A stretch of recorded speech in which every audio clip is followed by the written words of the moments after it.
Good afternoon, everybody. The title of today's workshop is Digital Storytelling as a New Form of Conveying Information. My name is Selma Rizvic, and I'm a full professor of computer graphics at the Faculty of Electrical Engineering, University of Sarajevo, Bosnia and Herzegovina. So why we are offering this workshop? Well, NEP4DISSENT, as you know, is a cost action related with sharing the materials about dissent with communist regimes. And that material is quite voluminous, and there is a lot of material, and the question is how to present it in the best way. So I think that what we are doing, working with cultural heritage presentations, can help in giving you some ideas what methodologies you can use in presenting your information to the audience. Which problems we are facing today? We are all online, so all the information that is accessed by the majority of people is online. Content is in form of hypertext, short videos, or multimedia. Content is available on demand. You see that now also the television is not anymore so popular because we don't have time to sit and wait for some program on the television. We are looking to watch it on demand, and we are looking for it online. Then the problem is that the attention span of the viewers is very short. Of course, you are scholars, you are scientists as I am, so we are a little bit better there. But if you are watching some content that is not particularly related, for example, for your job or something that you are researching, our attention span is shortening. Then people do not read anymore. Of course, we read, but our children, our grandchildren, they are not reading so much, and they are reading less and less. So we can all now send and laminate over these facts, but the problem is that we cannot change the reality. It is as it is. So what we can do is to present complex information or documentary information in the new way. So, for example, we have records of dissent, we have a lot of text, a lot of documentary material. The question is how to present to such viewers who do not read, who have short attention span, that information, and motivate them to research more and to look for more. The answer could be that the form of information can be adjusted. So we need to somehow structure the information, and I will show you how. And we could use the new media technology or methodology called digital storytelling. So I will try today to transfer to you our experience and some tips and tricks that we are using, and I hope that you will be able to learn something from that and to use it in your presentations. First, who are we? We are Sarajevo Graphics Group, and we are a research laboratory from the Faculty of Electrical Engineering, University of Sarajevo.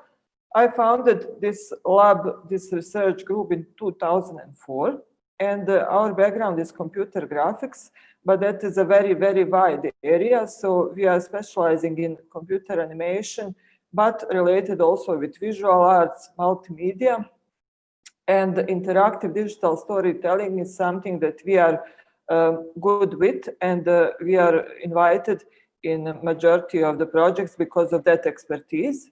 And then, of course, we are using virtual, augmented, and mixed reality in order to express that storytelling through all kinds of media that are appearing every day.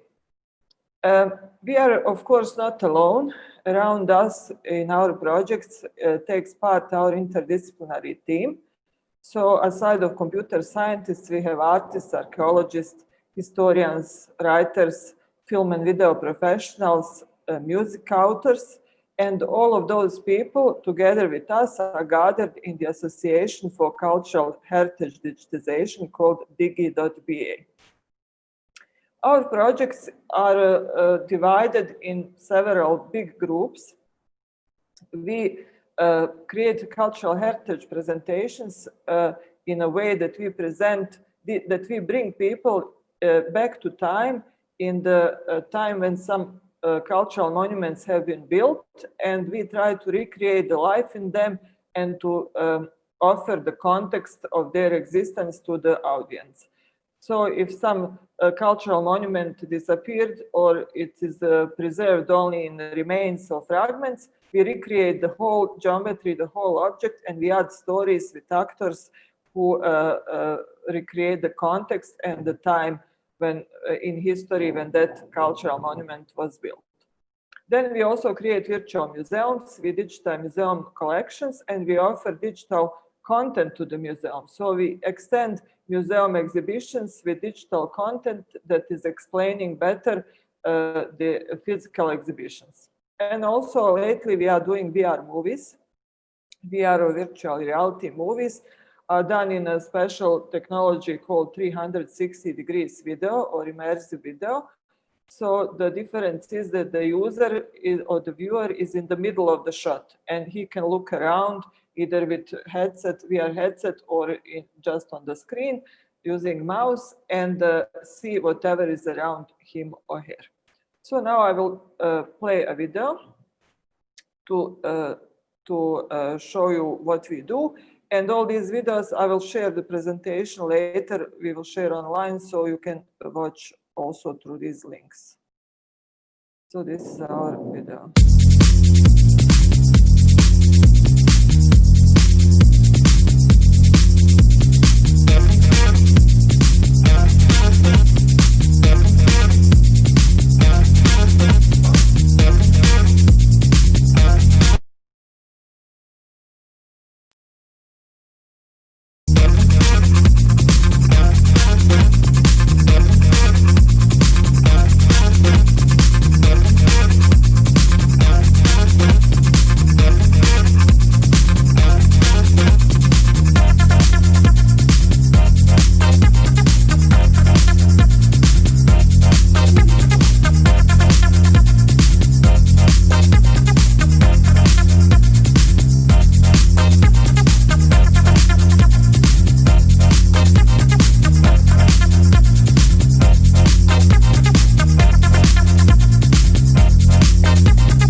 To our laboratory website, and there you can find our works and our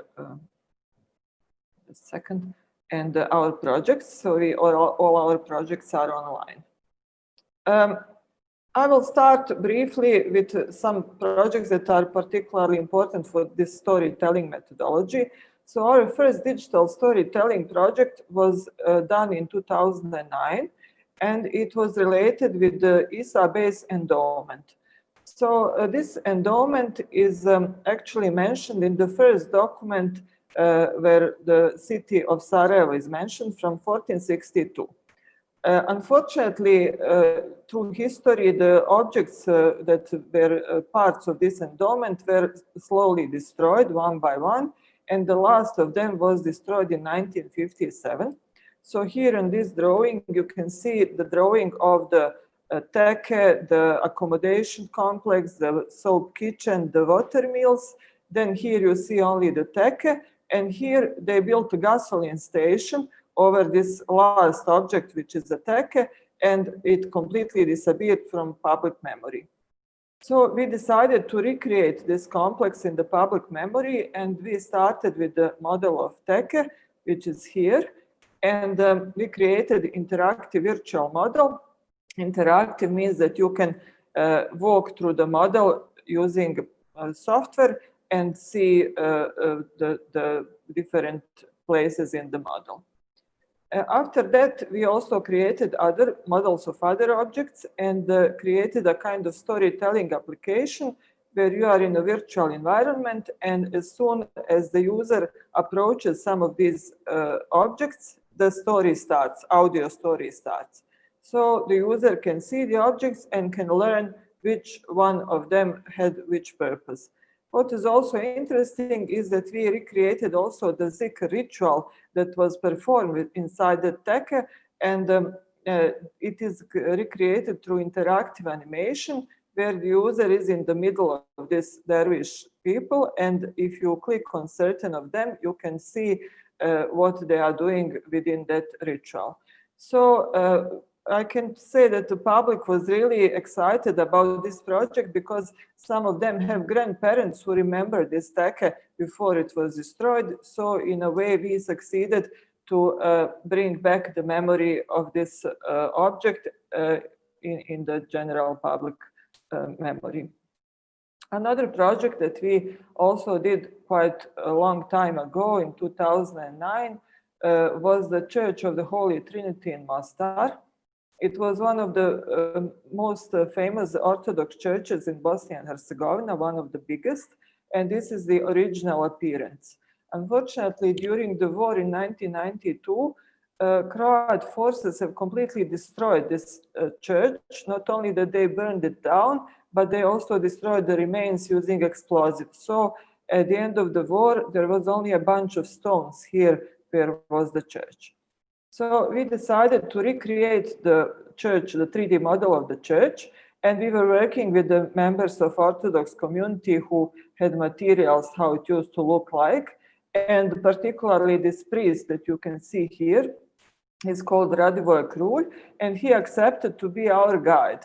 So we recorded him against the green screen, and we superimposed him inside the model. So when you open the application, you can see him telling you the story about the church, and you can also walk through the church, even enter inside, and you can learn what kind of objects are inside this church and what is the religious purpose of particular objects.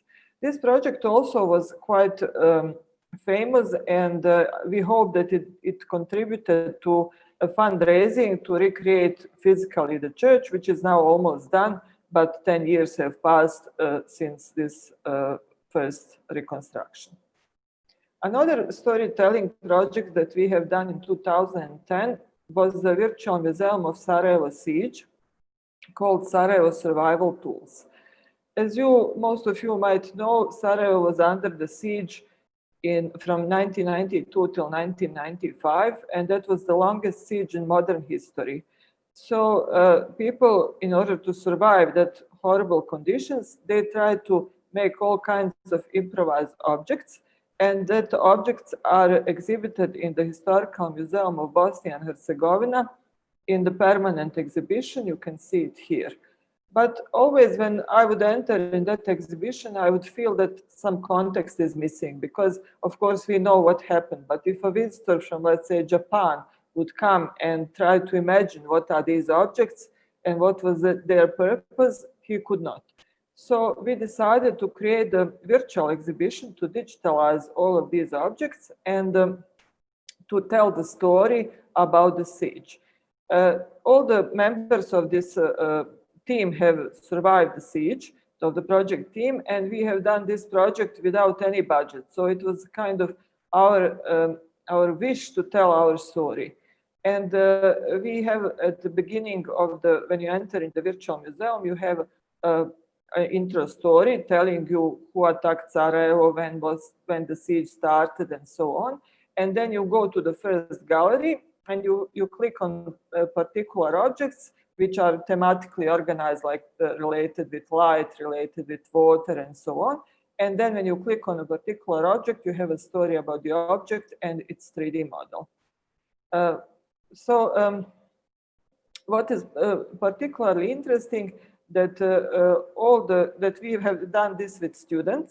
We had 50 students in that generation, and each student digitalized one of the models. And it's also interesting that the students remember the siege because they were children during the siege. So you have a combination of various personal approaches or perceptions of the siege and some documentary context. I will now not play the video because it's a bit long, but you will have this link in the PowerPoint and you can see the trailer or visit the project. Another project that we have done and it contains storytelling is the Tašlihan project. Tašlihan was the largest inn or hotel in Sarajevo during the Ottoman period. It was built between 1540 and 1543. And it was an endowment of Gazi Husrev Bey, who was at that time governor of Bosnian province. Unfortunately, today exists only one wall of this object. And here you can see in the physical model that is placed in the Museum of Sarajevo, you see that this was the object, and this is the covered bazaar. That covered bazaar was a part of that complex, and it survived. So the covered bazaar is still active, but here is only one wall of the Tašlihan, and here you cannot see on the photo, but there is a Hotel Europe, which is one of the most famous hotels in Sarajevo, modern hotel there, and there is a cafeteria of the hotel over the remains of Tašlihan. So actually nobody knows how it used to look like. So we created several digital stories. They were written by a professional novelist. And it was the main character of the stories was the friend of the governor, who was actually telling the story about the governor and his building of Tašlihan. So we made a combination of video footage of old photos, of some hand-drawn illustrations, and of course the renders of the 3D model, which is quite realistic and depicting how the object used to look like. Also, we covered in these stories the basic aspects of endowment concept that is important to understand if you want to understand the history of the object, and also some important characters that were parts of that history. So our narrator was this Murad Bey Tardić, who was the best friend of Gazi Husrev Bey, and he is also buried next to Gazi Husrev Bey in the backyard of the main mosque in Sarajevo. What is interesting for this storytelling is that we divided the information in sub-stories, and they are short. So that was, and they can be played on demand. So that was a kind of concept that would make the audience interested, and they can watch, let's say, 1 or 2 stories and then come back later and watch the next stories. So the storytelling was interactive. Here is the structure of the storytelling, and it is so it is not long particular stories, but it gives the complete picture on the object and its history. It was funny when we implemented this interactive story, then the writer told me, because he is not so familiar with IT technologies, he said, I don't understand anything from this story. Why it's so divided? Put together all of them and make a documentary. So then I was thinking, but maybe he's right. Maybe not all the people appreciate dividing the story in short stories. So let's offer both options to the people. So we made 3 implementations of this project. One was as a documentary where we edited all the stories together. Another one was interactive story. It is displayed here. So these are the parts on which you can click and listen separately. And also a serious game where we actually tested the users if they learned enough from the stories. And if they did, then we let them inside the model to walk around the model. We also set up this project in the Museum of Sarajevo. Here you can see the physical model. This is the digital replica of the physical model. And when you click on Tašlihan here, you can see all these stories. Another project that we have done with storytelling is White Bastion project. White Bastion is a fortress on the brink of Sarajevo Old Town. You can see it here. So the city is here and down. And it was a part of city walls because actually the city started from this hill. And then during the Ottoman period, it expanded in the valley of river Miljacka. So this project started because we were collaborating with an archaeologist from the Museum of Sarajevo, and he was excavating this White Bastion site. And he was fascinated how many remains he found from various time periods. So the first remains were from the medieval period, then also from the Ottoman period and from Austrian-Hungarian period. And from that, he concluded that actually the fortress has been changing the appearance according to certain historical periods. And he wanted to visualize it somehow. So he came to us and said, can you make 3D models of this various appearances of the fortress? And we said, yes, we can. So we, in a way, created a storytelling project adjoined with 3D geometry. And we created 6 models of the fortress, and also we reconstructed some of the remains from the excavations. This project was done in co-production with BH Radio Television, who lended us their crew and the editing facilities, and we hired an actor who was a storyteller, and his role was to play the eternal soldier of the fortress who was changing the uniforms and appearances during the history. So this is the structure of storytelling. At the beginning, we start with the intro story, telling some overview of the historical development of the fortress. And then we have 3 stories about 3 historical periods that contain sub-stories and models of the various appearances of the fortress. And then each model contains, again, stories about particular parts of the models or particular characters that were important for that historical period. And now I will show you the trailer, and you will see what I was talking about.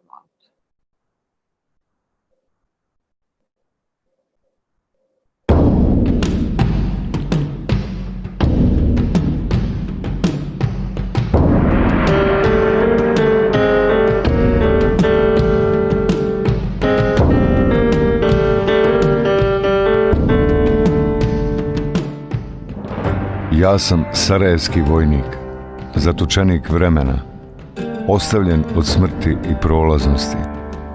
Svjedočim stoljeća, ratove, požare, tuge i radosti.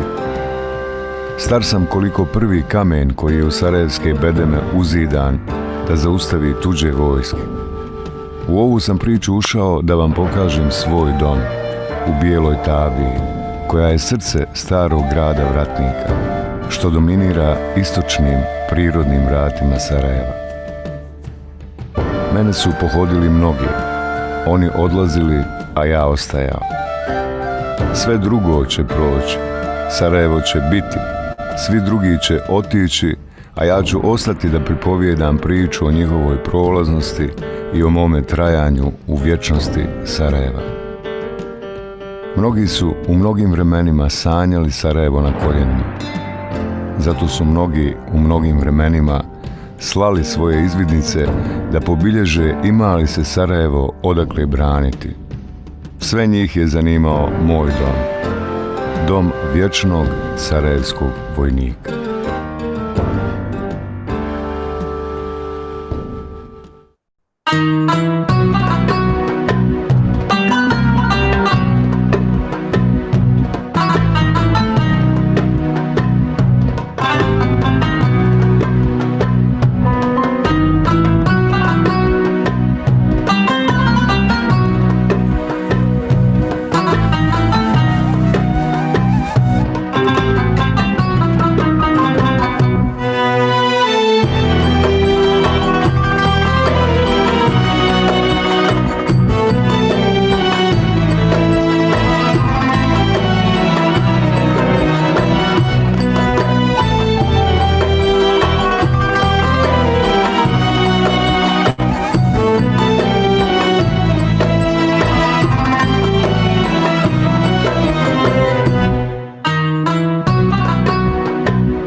Sve drugo će proći.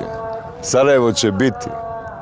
Samo sarajevski vojnik, zatočenik vremena, ostavljen od smrti i prolaznosti, traje i pjeva. Ja sam vojnik sreće, mene metak neće. Zašto bolan imaš sreće pa te metak neće? Zato bona komšinice, što gledam ti bijelo lice. Ma šalim se.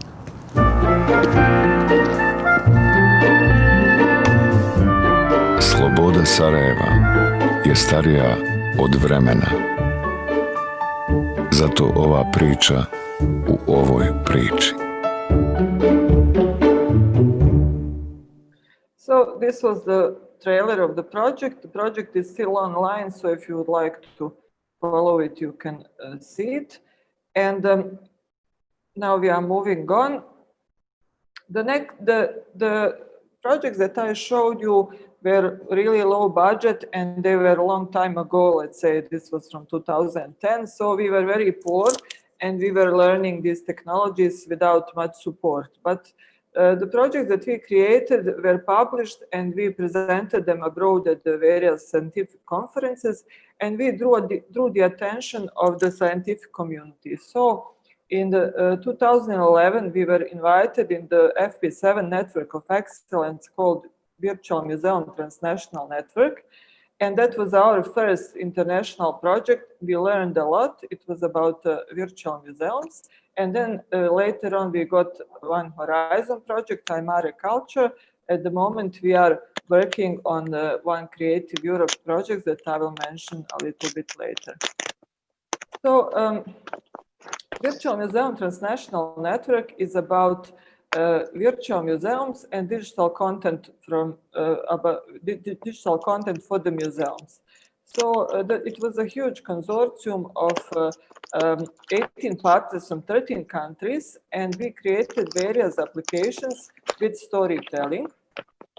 And that applications were related with the Roman history. So at the end, we finished the project with an exhibition called Keys to Rome that was held at the same time in 4 cities, in Rome, Alexandria, Amsterdam, and Sarajevo. And the topic was the Roman Empire under the Emperor Augustus. So all these cities, these museums in the cities that I mentioned have Roman exhibits, and that exhibits were in the physical exhibitions, but they were interconnected also through digital applications with storytelling. So you can see on the right photo, a girl interacting with the application, looking for objects from Bosnian Roman part of Roman Empire. And then when she finds all the objects from a basilica that was found here, she can unlock the 3 locations that are connected, so she can go to Rome, Amsterdam, and Alexandria, also looking for objects. And that storytelling was quite complex, and our experience was not so good because my personal opinion is that the setup was a bit distracting from storytelling. This natural interaction was not so good so the people can perceive the storytelling well. But you have to experience something in order to make it better. So the experiences that we had from this project were really precious in the next works that we have done. In 2016, we were invited in Horizon 2020 project Aymara Culture, and that project was about underwater cultural heritage. As all of you know, underwater cultural heritage is the most inaccessible cultural heritage. At first, because it's under the water, so you have to be a diver in order to see it. And secondly, because these sites are accessible or permitted to see only to the archaeologists. And when they come out with some photos or videos, we actually don't know enough about what happened to the ship or that object underwater, and we are always missing a connection with that heritage. So the whole project was about presenting underwater cultural heritage using digital technologies. And our role in this project was the interactive digital storytelling. At first, we have made analysis of present storytelling methods, and we developed a new method for interactive digital storytelling called hyper storytelling. After that, we created several deliverables, which were at first the pilot story about Kyrenia, then storytelling for one computer game that we made about seafaring. Then we created storytelling for dry visits applications that enable the users to visit 3 selected sites underwater, and storytelling for the underwater excavation game. So we created at the beginning Sarajevo Charter platform for interactive digital storytelling. What we have done, we engaged various professionals because the interactive digital storytelling has many professional aspects. One is technical aspect, one is psychological, one is user computer interaction aspect, one is anthropological, and so on. So we established a panel of experts, and we discussed with them what are the best ways to create this storytelling. And at the end, we came out with guidelines. So our guidelines are as follows. At first, if you have a project like this virtual reconstruction of a cultural monument, one has to engage professionals for all content creation fields. So not archaeologists cannot write scenarios, it should be done by writer. Visual artist has to create design. Film and video professional has to create animations and videos, and so on. Also, what is important, that all content presented has to have unique visual identity, which is very appreciated by the users. Then we should use multimedia and also virtual reality that make immersion of the users in the different time and location. Then, most importantly, to divide content in sub-stories that can be watched independently. Again, the sub-stories that we already have been creating, now we a little bit fine-tune the definition of those sub-stories. And we concluded that they have to be short, dynamic, and informative. So what we want to achieve here is a buzzword called edutainment. So education with entertainment. Should not be dry, too educational, but should not be too amusing that we lose the educational aspect of storytelling.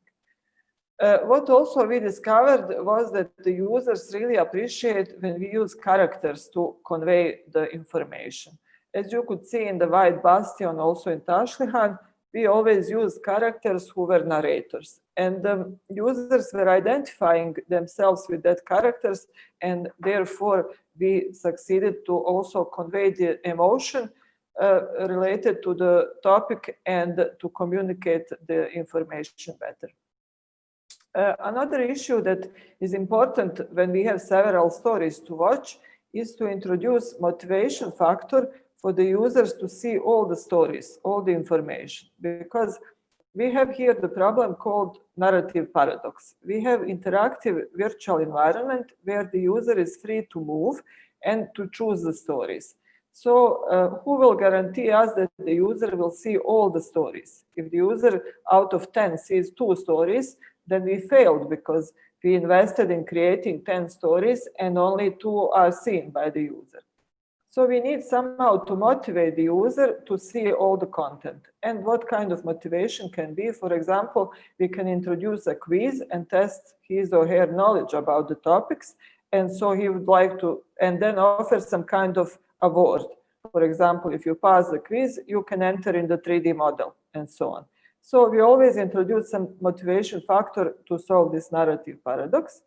And also the applications has to be platform independent, because nowadays people don't use only desktop computers, they use mobiles, they use mobile phones, tablets, and so on, and they use various operational systems. So we have to make sure that the final application can be seen on all the platforms. These guidelines are put in the Sarajevo Charter platform, which is an online platform for exchanging the knowledge about interactive digital storytelling. And we opened that platform to all the groups that are working on this topic. And we have also some inputs from them. And we are open still for new projects and new workflows to describe on that platform. So you can visit it and join if you like. Our first test of these guidelines was Kyrenia Interactive Digital Story. So Kyrenia is related with a ship, one of the oldest shipwrecks in the world.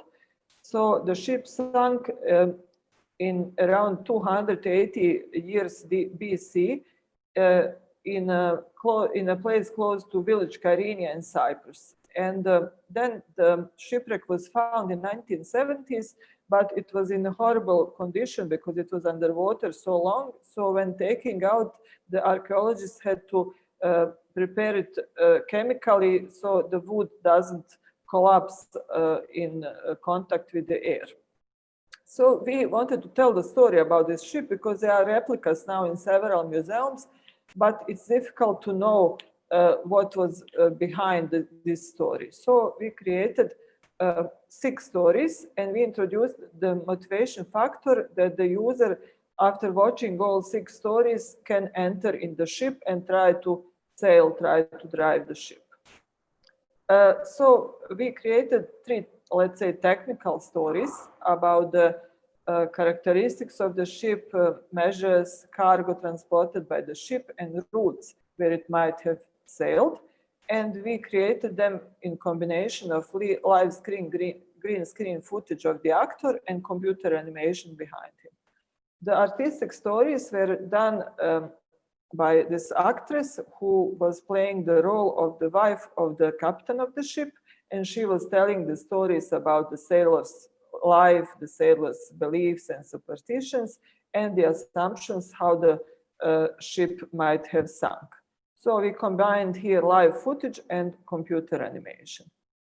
We engaged a team of 22 professionals in this project, and this is a typical workflow that we are performing when creating such a project. So first, we make a kind of pre-production. We write the scenario, develop visual styling, and plan the production. Then in the production, we do all the assets, 3D models, illustrations, we record the footage, computer animations, music, we design virtual environment and the web environment. And then at the end, in the post-production, we edit everything together, do the color correction, sound post-production, and web implementation. So now I will play you a trailer of the project, and you will see how it came out.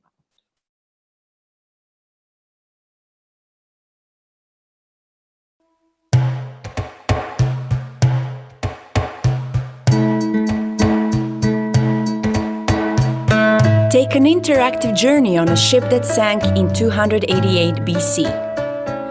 Piece together 6 parts of the story and set sail. Find out, when did the ship take its fateful voyage? Where did it sail? What prayers were said to keep it safe? What sort of cargo did it carry? How did its sailors live? And what about the pirates? How did it sink? Kyrenia, an interactive story bringing history to life through multimedia.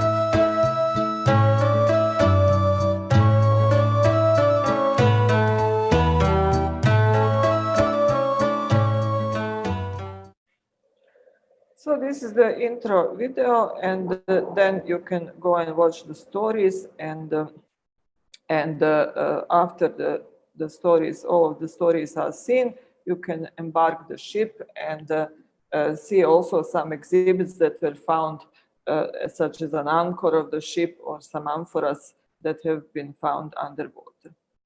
So after this, this Kyrenia case study was developed because in our consortium, not all the people understood what is interactive digital storytelling. So instead of explaining them with many other examples, we decided to create something that would be useful for the project, and also to explain our colleagues what we can do and to tailor better the other applications. So After that, we made this dry visit application that leads the user to 3 selected sites. It is Baiae in Italy, Mazotos in Cyprus, and Šlendi in close to Malta. Baiae was a Las Vegas of Roman Empire. So it was a place where Roman aristocracy used to go and have parties, vacations, rest from the life in the city. It is a place, a village close to Naples. But unfortunately, during the history, tectonic movements created that the half of the city sunk underwater. So now we have archaeological park. The picture is here. So this is the part of the park which is above water, and you can see the remains of the villas and various buildings. But the other half of the city is underwater, 7 meters deep. So only divers with certificate can access to this cultural heritage remains. We decided to create with the colleagues from the consortium the reconstruction of one villa that was found underwater. And through the story of the rich aristocrat, the owner of the villa, who wanted to buy a statue from a sculptor and decorate his garden. Colleagues from Italy, from 3D Research Company, created a 3D model of the villa, and we populated it with actors and recreated this story. So now you can put on the headset, and first you dive underwater and see what the diver can see, and then when you click on points of interest, you can see the actors telling you this story or playing this story. Our part is created as virtual reality videos. So these 6 videos are activated within the application. First is the intro video. It is the footage made by, recorded by 360 degrees camera of the remains above the water. This is the place fictional workshop of the sculptor where all the actors introduce themselves. This is the city of Baiae as archaeologists imagine it used to look like. This is the entrance of the villa where they go to meet the aristocrat. This is the atrium of the villa where the sculptor tells his apprentice about the richness of the villa, and this is the place where they negotiate with the aristocrat. So altogether, it's a virtual reality application. I will not go into particulars of this application, but I will play you a kind of show reel video of all the storytelling that we have done for this Horizon project.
All these applications are online on the website of the project, so if you like, you can visit it and see them.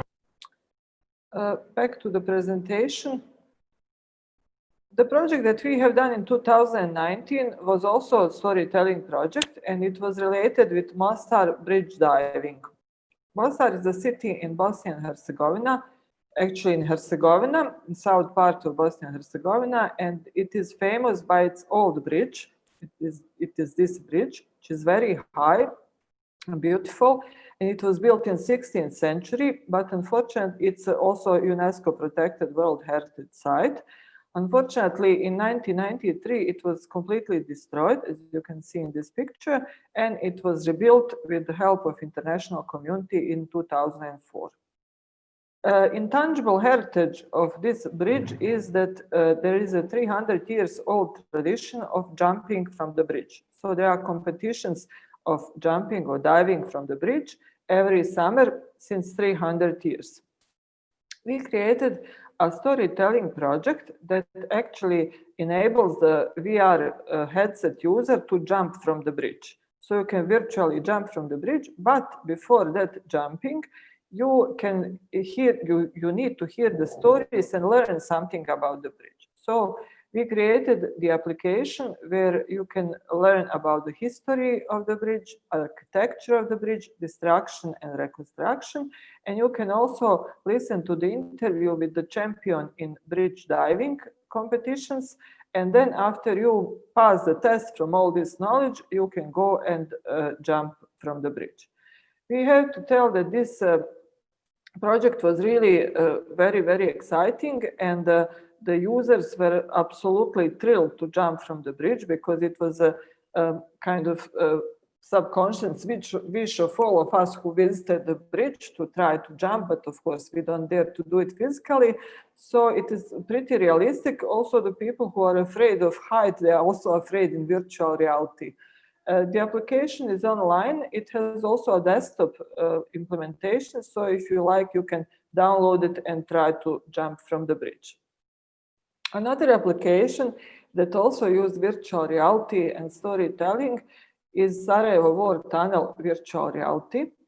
Sarajevo siege lasted for 3.5 years, and actually we survived thanks to the brave people who dug the tunnel below the runway of the airport that connected the city with the free territory. So the tunnel was built in 1993, and it was the lifeline of the city because some food can enter, some weapons and so on, and it in a way saved the city. At the moment, the tunnel is a museum, but it is closed. Only 20 meters is accessible to the public.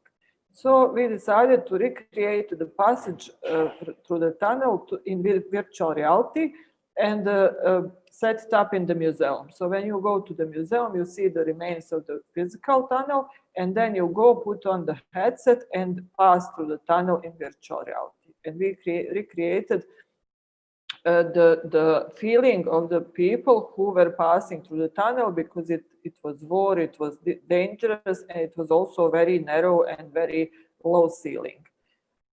Before the passage, because the passage from the tunnel through the tunnel is a kind of award for the people who learn enough from the stories. So again, we have 4 digital stories that are introducing the user with the context of the siege, when the tunnel was built, and some other historical data. And then when they pass the quiz from that knowledge, they can enter in the tunnel. I will now play you the video.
application is also online, and this link and all the links are put on our website, so you can experience it if you like.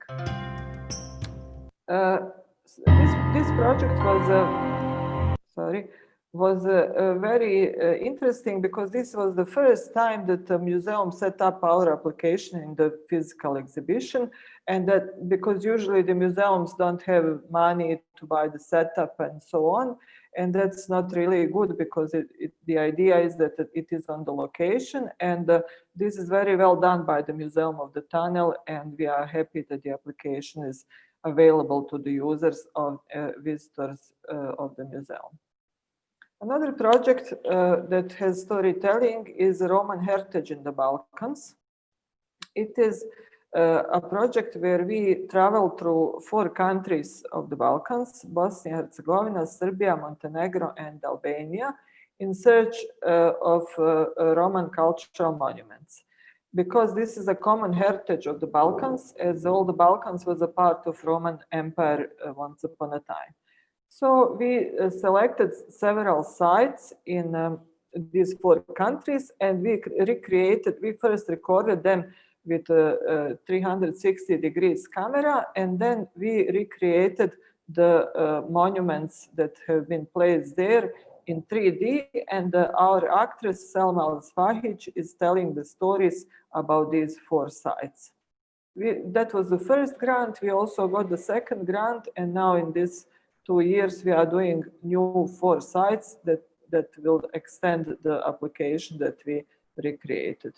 So the application is, the concept is the following. At first you select the language, then you select the story or the location, and then after watching all 4 stories, you have again the quiz. If you pass the quiz, you can also explore some objects from the sites that we digitalized and created 3D models. And this is also an attractive concept for the viewers because all the museum visitors would like to touch the exhibits, but in the real museum, it is impossible. In virtual reality, it is possible, and people really appreciate to try to turn around the exhibit or touch it through virtual reality devices. So this was quite a good concept, and we use it often in our applications. Now I will show you the trailer of this application.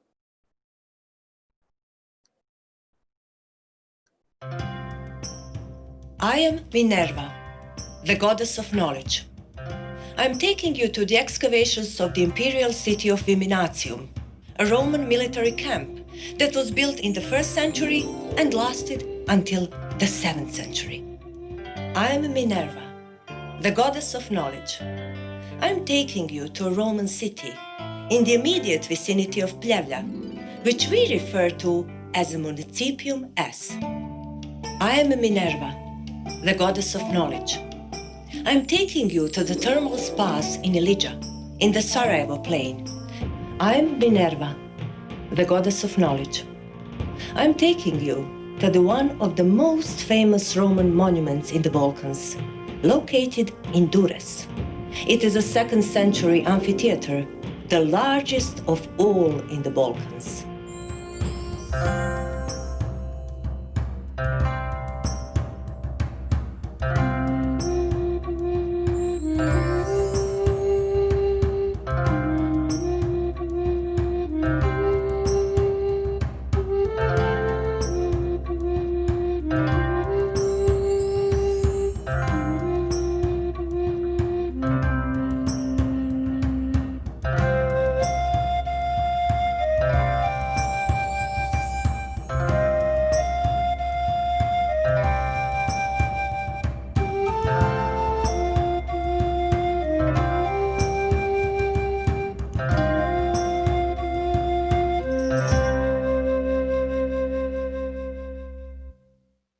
This application is set in several of the partner museums, and we are quite happy how it looks like and how the people reacted to it. And now we will extend it with 4 new locations. We also reused this content and created an augmented reality application that actually shows the content that we created on the mobile screen, mobile devices screens. So, for example, you go to the Ilija site close to Sarajevo, and with the application on that location, the actress appears and tells you the story about this site, and you see recreated the remains that you see physically in front of you. If you are not on the location, then the navigation application is taking you there. So this is also an interesting possibility to reuse the content created in one technology and convert it into other technology. Another augmented reality project that we created is called Sarajevo 5D. I forgot to tell you that augmented reality is actually a technology that shows you computer-generated images above the picture of your mobile device camera. So that is a quite common technology nowadays and becoming more and more popular. We decided to create a kind of guide to Sarajevo in this technology to present the objects that don't exist anymore. So all the cities have survived through history changes, and some buildings were destroyed, new buildings were built on that places. And in Bosnia and Herzegovina, it was not done very carefully, so some cultural monuments unfortunately disappeared from the public in that way. In this project, we recreated 6 cultural monuments, and we showed them over the map on the locations where they used to be. So now, instead of explaining you, I will again play the trailer and show you how it looks like.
So this project was also quite successful, and people were very excited to see the objects that they maybe remember or heard about them, and they cannot find them anymore.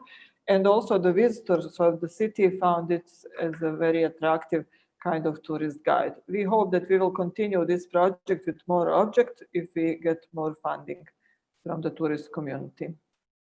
The project that we promoted in the last month was the Old Crafts Virtual Museum. I don't know how many of you have ever been in Sarajevo in Bosnia and Herzegovina, but for those who have not been, I will tell that in Sarajevo there is an old town part called Bastion, and that part is quite famous because it was one of the biggest marketplaces in the region during the Ottoman Empire, and there are around 80 crafts at some point in the history that were performed in those streets, and most of the streets have names according to those crafts that were performed. Unfortunately, today many of the crafts are dying off, and they are completely lost. So this virtual museum actually has the idea to preserve the crafts through digital storytelling. And we were working with the Museum of Sarajevo experts who study the history of crafts, and they selected 3 crafts for this version of the project: the brush makers, haberdashers, and boza makers, because these 3 craftsmen are the last of their kind, and they will be not inherited by their families, and these crafts will in a way disappear when these craftsmen are not working anymore. So we created the project, the application that contains stories about crafts. The work processes, we recorded the craftsmen, how they work in their shops, and they were telling the stories about their crafts. And also we showed which names of the crafts mean what, because there are so many names that most of them we don't understand anymore. So also particularly for this project is that we have a lot of superstars in our team. This actor is Adnan Haskovic. He's a Hollywood movie actor from Bosnia and Herzegovina, and he's very popular. And he decided to join the team and because he loves cultural heritage. And the drawing behind him is also done by a very famous Bosnian illustrator, and it's 360 degrees drawing, so the user can turn around and see and feel like he is inside the drawing. Also, the music for the whole project was done by a Bosnian rock star Emir Vukovica, who is the frontman of the band Emir and Frozen Camels, and he is also very popular. And he created also one of his author songs from this music of the project. So now I'll play you the trailer and you can see what I was talking about.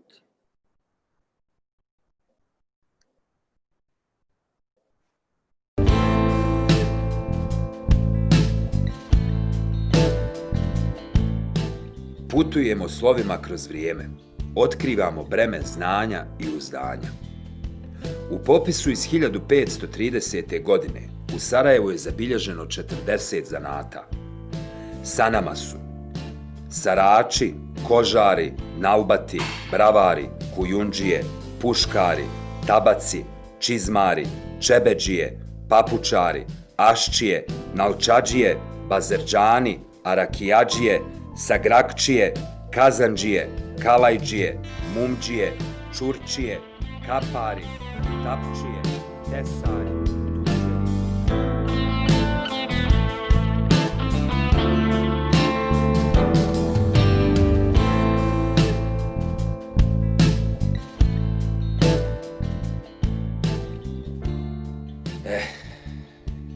ko bi rekao da će svilene niti kazazije prestati kititi haljine, jastuke, tkanine, pa i zlatne jazije.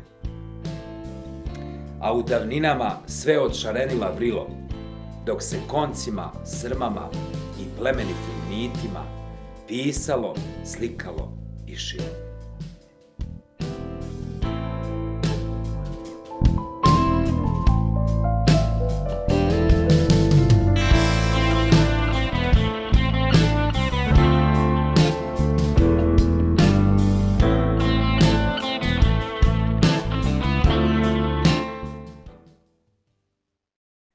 So that was the trailer of the project. Again, we have the application online, and it can be seen it can be downloaded and seen also in VR and in desktop platform. Now, briefly to just mention 2 works in progress projects. It is a Creative Europe Real Heroes project that is ongoing, and we are working with Belgian television and one company from Netherlands called We Make VR. We are introducing teenagers with real heroes. So the idea is to create an application, a kind of computer game in virtual reality for 3 users, where they will enter in the workshop of Leonardo da Vinci and find the parts of his inventions that are crucial for the world. For example, like ball bearing or lens grinder or Mona Lisa. And once they complete those inventions or works of Leonardo, he will show up and thank them, and they will learn about him and in a way meet him. So we are doing this application for Oculus Quest VR headset, and we should be done at the beginning of the next year, and this application should be set up in the youth festivals all around Europe. Another work in progress is the virtual reality experience of Battle on Neretva. It is a famous battle from the Second World War where Tito and partisans defeated the aggressors and crossed Neretva with the hospital of wounded, with a group of wounded people that were wounded soldiers. So that was a kind of tactical maneuver and very famous battle. And there is a museum in a place called Jablanca that commemorates this battle. So you see here the picture from the museum in many exhibits. And our idea is to create a virtual reality showroom for the museum where we will present our application that places the user in the middle of the battle. And the user will be able to experience the battle, to destroy the bridge, to shoot some airplanes, and to transfer the wounded people through the improvised bridge over the river Neretva. That project should also be completed in the next month. So to conclude, I hope that you learned today how interactive digital storytelling can be an efficient tool to convey the historical information. We made a lot of user studies of these applications, and all the users were very happy to learn in this way, and they said that maybe they would not have learned about these topics if there was not such an engaging way to do it. So it is working. What is important is to pay attention to structuring properly the information. Of course, it also depends on the nature of the information. Then to add as much multimedia as possible, and to have a responsive and multi-platform design. What can be said as consideration is sustainability of digital platforms, because we have a problem that now our projects that are 10 years old use some technologies that are not supported anymore. So that is a common issue in digital information and digital platforms, and I don't have a solution, but we need to consider that and maybe make some maintenance after some years to transfer to different digital technologies. I would like to thank you very much for your attention. This is the link to our laboratory, and you can visit it if you like to see the other projects. And if you have any questions, I would be happy to answer. Thanks a lot, Selma. And I will keep the recording going, but we can then decide if we want to include that in the final presentation or not. Yeah, thanks a lot, Selma, for this very inspiring presentation and seeing all of your work in different domains. I think it would be a great opportunity to pick your brain on some of the things that you did and why you did it and how you did it. So I'll open the floor to questions. As we're a relatively small group, you can write your questions either in the chat or you can just log in and ask directly.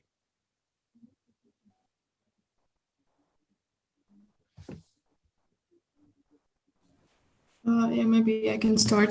Thank you very much for the engaging presentation. I have a question regarding the feedback. Maybe how exactly did you gather? Did you do semi-structured interviews with the users, or what was the process? Thank you very much.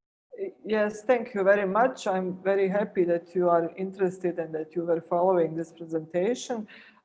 We are publishing this research, and if you want to create a scientific publication of any of these methodologies, you need to have a verifiable result to prove your theories. So we are using the classical method of human-computer interaction in usability studies, and I have a colleague who is working on that with us, and she is an expert in that. So usually we create questionnaires where we test the immersion of the users and how much they learned from the project, and also their various impressions. So most often we use the questionnaires, and we try to cover all the target groups, because our applications are not intended only for children or teenagers. So we try to cover all the kinds of audience. So we create these experiments with questionnaires, and then analyze the results and establish if our hypotheses that were done, that were set up in the beginning, if they are proven or not. Thank you a lot. Okay, thank you very much. We have two questions that came in through the chat. The first one asks if you could post your website in the chat window. So Yes. that would be very helpful. And the second one was on whether you are planning any projects with Bulgaria at the moment. Well, we are always open to new projects, but the problem is the funding. So at the moment, we don't have anything in Bulgaria, but we would really like to do it. And if anybody has any funding opportunity or the idea how we can do it, we are happy to come. So at the moment, not in Bulgaria. Thanks a lot. And any other questions? Maybe while people think, I take the opportunity. So what do you think is the most difficult thing when you start a new project? The funding. So we had a funny situation recently. We applied to the funding with our Ministry of Culture, and we were our project was foreseen as 25,000 euro. And then the ministry published the results, and they gave us 500 euro. So now it's really a problem, because I don't know what to do for 500 euro, because of course they will need that we also justify that. So that is the common problem. And then also sometimes we are lacking historical information. For example, if there are no drawings of the object, or for example, now we are doing a prehistorical site in Montenegro, and actually nobody knows how that people look like, and everything has to be just assumed, and then it could be also boring, because if you have a cultural monument and you suddenly pop up the 3D reconstruction, people are really impressed. But when you have a cave, it's quite different. So now we will try to do more through storytelling, through the actress who will tell interesting stories from that period, and to overcome that gap. And there was a question that came up as a kind of guiding idea, I guess. What is your usual budget for 1 minute of a finished digital story, if one follows the guidelines that you present? Yeah, well, it is very difficult to foresee in this general way. So I can tell you a typical budgets of the whole project is, let's say, 10,000 euro or 5,000 euro, depending on. It's not that terribly expensive, because we can adjust it. So sometimes we do more than needed for the budget, because we are really happy to do it, and the people are excited, and we just overdo it. For example, these crafts, they didn't have to be so detailed and have such celebrities and so on, but then we succeeded to put together the team and to make it for quite a small budget. For example, it was 10,000 euro for this virtual museum of crafts. And then also for Aymara culture, we had a larger budget, and we could then, take it in a higher level of professionalism, make more animation and so on. So there are there is not a price list like per minute, because these projects are applications and they are interactive. So we don't have, per length, but we have per complexity, how many 3D models, how many actors, how much filming, and so on. That are our parameters. And I think just to follow up on the question, the follow-up question from Libora, the 10,000, is it euro or is it in local currency? In euro. In euro. Okay, good. Then I'd like to pick up on the question raised by Vladimir, but I'd like to rephrase a little bit, because I think it's a more general issue. When we use visual media and also 3D and so on and so forth, we encounter a situation where we do something like very concrete statements, so we present a world as is. So the question is, in particular, historians have the issue that, no, there's ambiguities in there. So things are not as clear-cut as they might appear to some. So how do you deal with these kind of ambiguities? Do you add them in there, or do you strive to remove them, or what is your approach?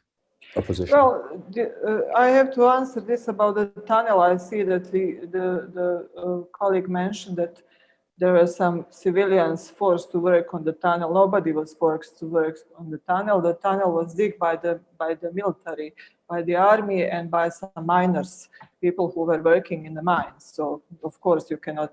We didn't force civilians to do anything, especially not the tunnel, as it is quite technical endeavor. But regarding the bias, well, we create the project team made of established professionals. So we hire a historian that is related with the site. For example, if it's about the crafts, then we hire the curator from the museum, or also in the case of War Tunnel and the other projects. So that historian is signed on the project, and it is his research, it is his presentation. So we don't enter in the history or are discussing the history and so on. And we are not really covering the topics that have a lot of ambiguity. Maybe the dispute would be if the Roman temple was high, I don't know, 15 meters or 16 meters, but these details are not important for our storytelling. We are more we are offering fundamentals of the story, not really details. So I think that we didn't, at least according to my knowledge, we didn't face any situation where something could be incorrect. But still, even if there is some uncertainty, there is always sign in the credits. We sign the authors or the source of information, and then the people can address them and discuss.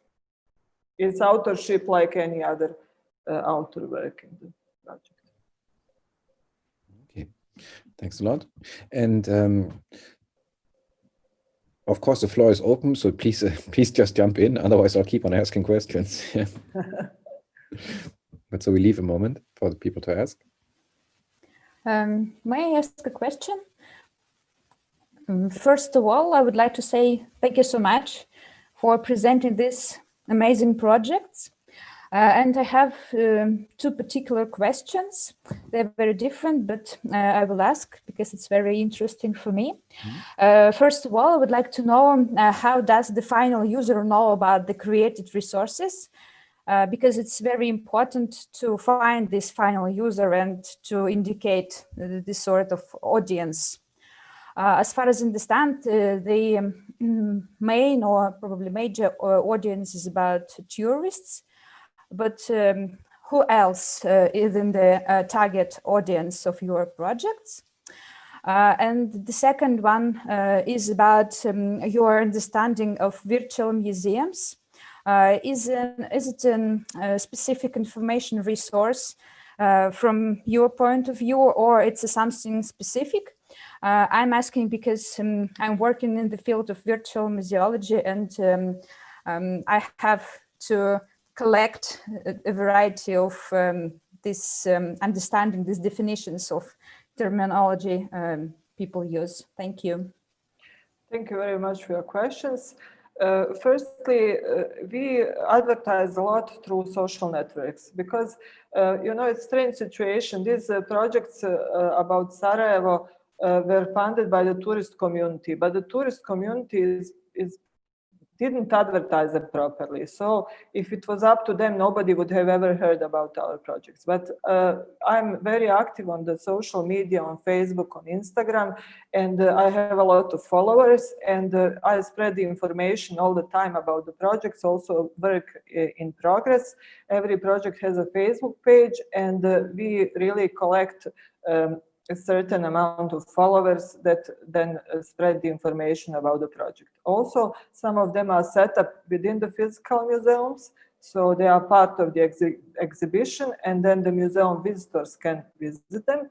And we also link them to the museum websites, so the visitors of the museum websites can find it, and also through the search. So we target the online advertisements and the online users as well, because our experience showed that if you see something online, you always want to physically visit it. And that comes to the virtual museums topics. At the beginning of our work with virtual museums, people were a little bit suspicious. People from the museums, they would say, we don't want to be replaced by virtual museums. And actually, it never happens, because virtual museums just drag the people, attract the people to the physical museums, because humans, nothing can replace visiting physically an exhibit. But having digital content, you can better understand the exhibit. And the last question about virtual museum practices, maybe you can send me an email and I can send you the book that we created about virtual museums from this Virtual Museum Transnational Network.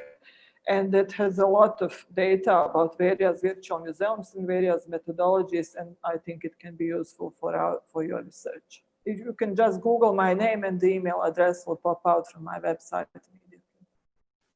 Okay, thank you so much. It's very helpful for me. Thanks a lot. And then we have another question coming in. Do you see a growing interest in your projects by the tourism community due to COVID-19? Yes, yes, actually, not only the tourism community, but also we, at the beginning of the pandemics, made a kind of arrangement with the Bosnian television, where they played every day on their social networks the links to our projects, and a lot of people visited them virtually, because we were in lockdown, couldn't move from the houses. So yes, as said, this pandemic also turned the attention of people to digital technologies and virtual reality, augmented reality. So I'm not in favor of not being able to move or travel and so on, but it is good that people learn about possibilities, and God willing, when we are released from this horror and when everything stops, still people will know about these technologies, and they will use them in order to learn something better and to maybe visit the sites and cultural monuments also in reality. Thanks a lot. Maya, I just noticed that you put on your camera. Would you like to follow up on that question? Hi, my apologies because I'm sitting in a, it's a really weird hour when my kids are at home, so forgive me for that. Thank you for most interesting presentation. I'm actually a tourism researcher, and these days I'm involved in a hackathon that we're arranging in order to kind of reignite Israeli tourism and Israeli local tourism. And what you've just shown is incredibly interesting, because you said something about remaking the experience without actually being in the place. Yes. You cannot know what the objects mean, so you create a digital experience to replace the real experience.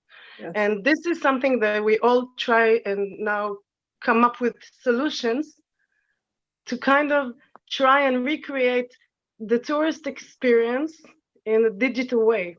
So I think this is most helpful, and I'm going to go through your website and look all up again and listen to this talk again at a better hour than this.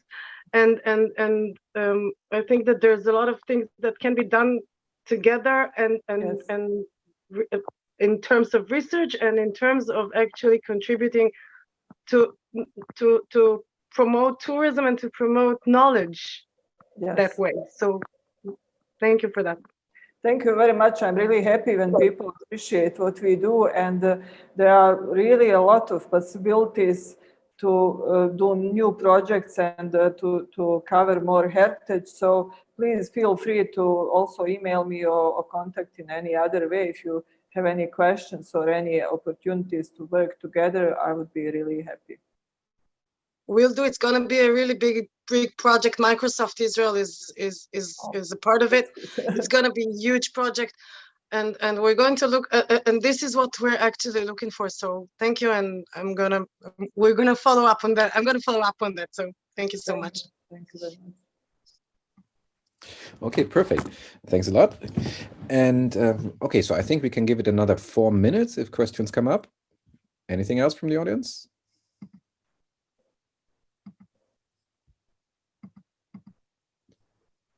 maybe to bridge one question to you, Selma, from my side. So you worked with a lot of different media. So we've seen AR applications, VR applications, projections, and so on and so forth. Do you have a favorite?